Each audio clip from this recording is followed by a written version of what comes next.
ಪುನೀತ್ ಕೆರೆಹಳ್ಳಿ ಏನ್ political leader ಏನಲ್ಲ, ಆಗ್ಬಾರದು ಅಂತ ಏನು ಇಲ್ಲ. ಸಮರ್ಥವಾಗಿರುವಂತ ನಾಯಕರು ಲೀಡರ್ಶಿಪ್ ತೆಗೆದುಕೊಂಡ್ರೆ ತಪ್ಪೇನೂ ಇಲ್ಲ.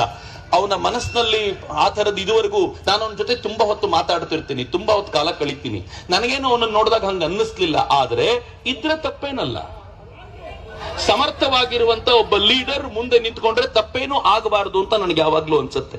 ಆದ್ರೆ ಇರುವಂತ ಎರಡನೇ ಪ್ರಶ್ನೆ ಏನು ಅಂತಂದ್ರೆ, ಯಾರಿದನ್ನ ಸದನದಲ್ಲಿ ವಿಚಾರವನ್ನ ಎತ್ತಿ ಸರ್ಕಾರವನ್ನ ಘೇರಾವ್ ಮಾಡಿ ಸರ್ಕಾರವನ್ನ ಗಂಭೀರವಾಗಿ ಮುಜುಗರಕ್ಕೆ ಸಿಲುಕಿಸಿ ಅನಿವಾರ್ಯವಾಗಿ ಇವರನ್ನು ಹೊರಗೆ ದಬ್ಬುವಂತ ಕೆಲಸ ಮಾಡಬೇಕಾಗಿದೆಯೋ ಅವರೆಲ್ಲರೂ ಬಲವಾಗಿ ನಿಲ್ಲಬೇಕಾಗಿರುವಂತ ಹೊತ್ತು ಇವತ್ತು ಬಂದಿದೆ ಅಂತ ನನಗನ್ಸುತ್ತೆ. ನಾನಂತೂ ಅವನಿಗೆ ಹೇಳಿದ್ದೀನಿ, ನಾನಷ್ಟೇ ಅಲ್ಲ, ವೇದಿಕೆ ಮೇಲಿರೋ ಎಲ್ಲರೂ ಕೂಡ ಆ ಕಾರಣಕ್ಕೆ ಬಂದಿರೋದು. ಈ ಹೋರಾಟದಲ್ಲಿ ಪುನೀತನ ಜೊತೆಗೆ ನಾವೆಲ್ಲರೂ 100% ಇದ್ದೀವಿ ಎನ್ನುವಂತ ವಿಶ್ವಾಸವನ್ನ, ಧೈರ್ಯವನ್ನ ಅವನಿಗೆ ನಾನು ಕೊಡ್ಲಿಕ್ಕೆ ಇಚ್ಛೆ ಪಡ್ತೀನಿ. ಅವನೇ